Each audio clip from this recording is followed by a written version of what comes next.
So, this video is all about world poverty and CAFOD. Okay, then there's a little bit more about sort of supporting charities. That is a video that's linked to this one. So, let's kick it off with and understand some key words with regards to this. Okay, we've talked about stewardship, the idea of caring for others.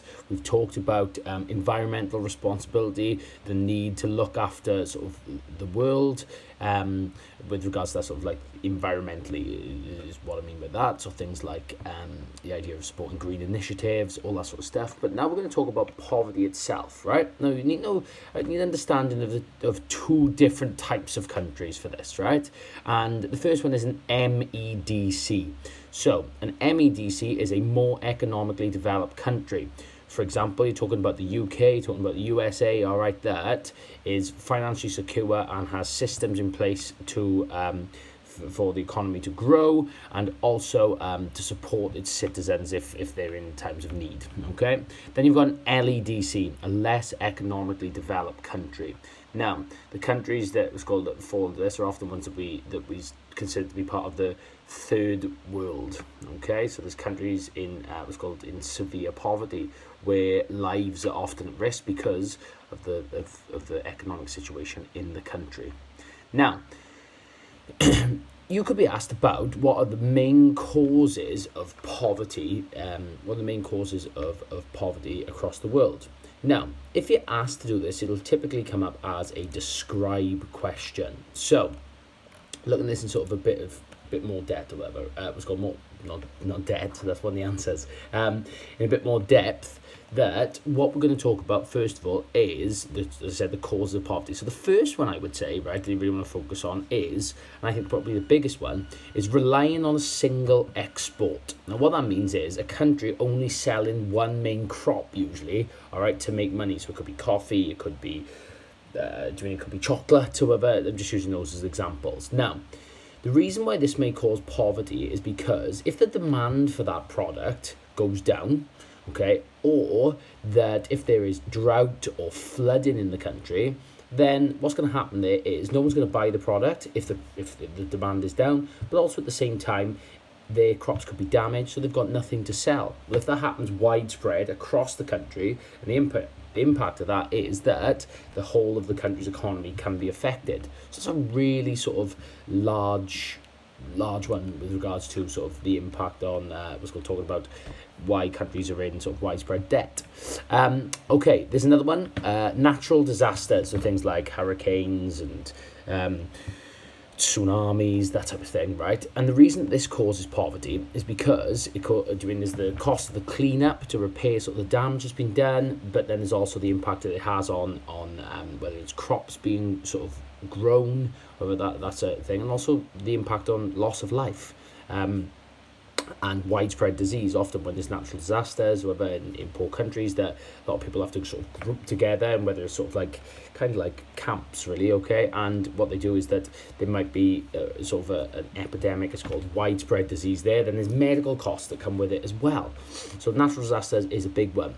Then there's debt, okay? So this is a big one. So historically, some countries are in debt to more rich countries, if you want, okay, or the World Bank, and they have to repay the debt that they owe, okay? Now, when they're doing this, that if they borrowed £1, say, that when they're paying back, they have to pay interest. So in total, they may have to pay back £1.10.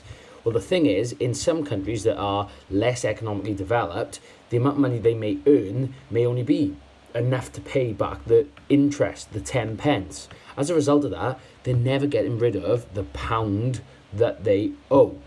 The impact of that is that they always remain in debt and they never get out of it, so can't reinvest into their own economy. Another one is war. Okay, the cost of war is very expensive. You've got the cost of the cleanup, you've got death of a workforce, also the cost of like the ammunition. It's investment in an area that ideally be able to put into the economy instead. Unfair trade, big issue. Okay, we're all aware of what fair trade is. So one of the big ones is unfair trade, and this is sort of richer countries not giving fair payment for products they're sort of made. So just use an example, this hoodie I'm wearing, that maybe it costs 50 pence to make, okay, but it's sold in Superdry for £35, okay. Now it cost 50 pence when it was made, however, that Superdry paid the person £1 for it, okay, so they made 50 pence of profit on it. When it comes to Superdry themselves, they actually made £34 worth of profit on it. Is that fair? No, because the profits are not being shared equally, okay?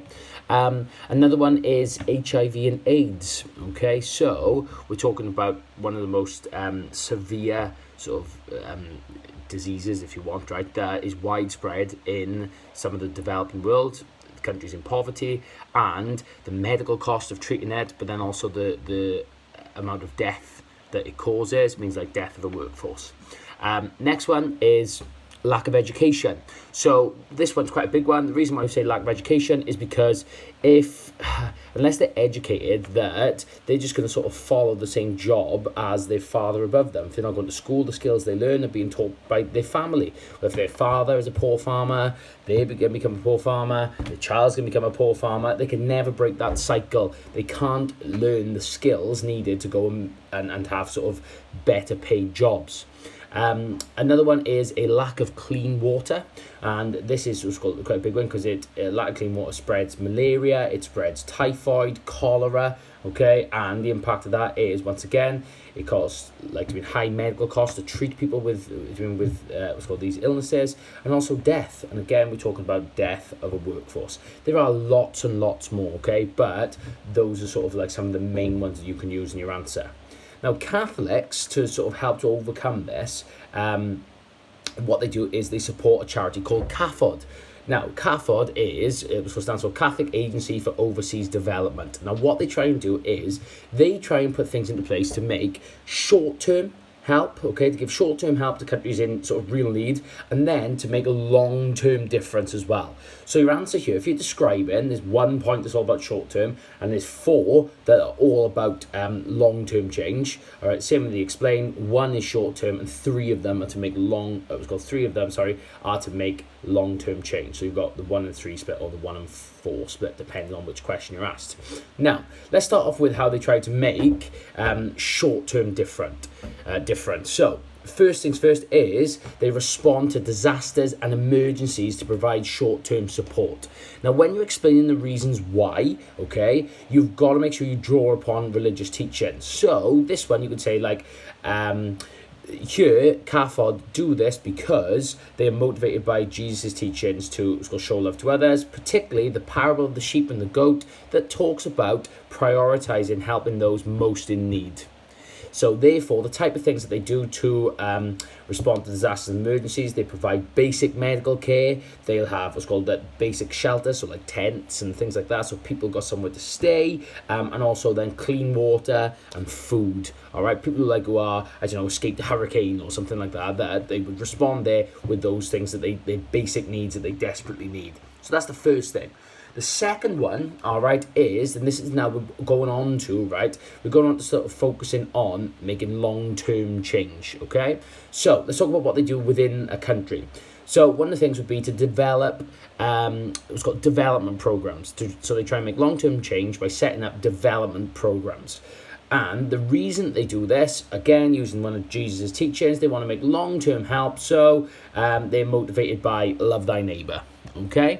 So the type of thing that that CAFOD would do to try and make long-term change, these development programs, one of them could be about training doctors. So they train doctors, what's called, to be able to, so that there's more doctors to treat disease, etc. within the country, which is called within the LEDC. And also a type of thing they do is that they retrain farmers who rely on a single export. So if a farmer relies on, selling coffee on all the land that they've got, maybe they would retrain them so they have an understanding of a different crop that they could grow, or maybe how they could turn part of their farm into sort of livestock, so sort of rearing animals, that type of thing, right? So they could sell that, a different sort of means of making money.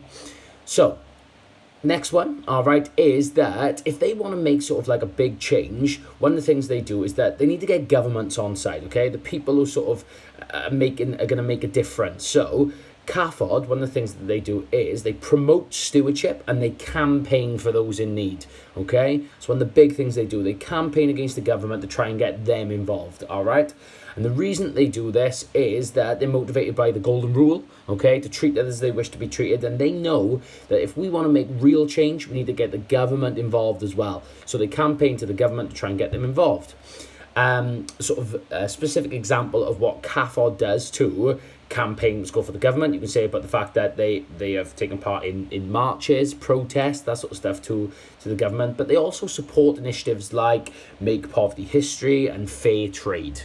Okay, now that's sort of like 3 ideas we got there, but let's talk about the next one. If they try and get the government on board, but they need to get more than just that. It's not just government, it needs to be everyone. So what CAFOD do to make long-term changes, they raise awareness. So the reason they do this is that they believe in global citizenship. They believe we're all made in the image and likeness of God, so have a responsibility to support one another. Okay, so the type of things that they do to promote, it's called to promote the need to help people, okay, to all people, to raise awareness, is once again supporting the Make Poverty History campaign and supporting fair trade. But a really good one you can use here is they have their website, okay, and social media that promotes this message, and they release a newspaper or magazine called Friday, the day Friday. And in there, it helps to raise awareness across the country to the need to help those people in need. Right, so they're sort of like for the main ones, right? But if we're going to really make long-term change, it isn't about getting adults involved, it isn't sort of like getting me involved, it's about getting you lot involved. So they want to make long-term change that's going to last forever. They need to get young people involved. How do they do that? Through schools. So your final thing to say here is CAFOD aim to sort of help those in need by educating young people so that long-term change is sustainable. Now, the reason that they do this, all right, you can link it to, the parable of the Good Samaritan and the need to help those people in need, regardless of sort of where they are in the world, their background. We all should help one another. So the impact of this, what CAFOD does is they go into schools, they speak in assemblies, but they also produce pretty good stuff, actually. Produce resources for teachers to share in assemblies, in class, however, so they can get this message about how people can help, how people can support CAFOD, why they need to support them, so that this long-term change can last forever. Thank you very much for watching.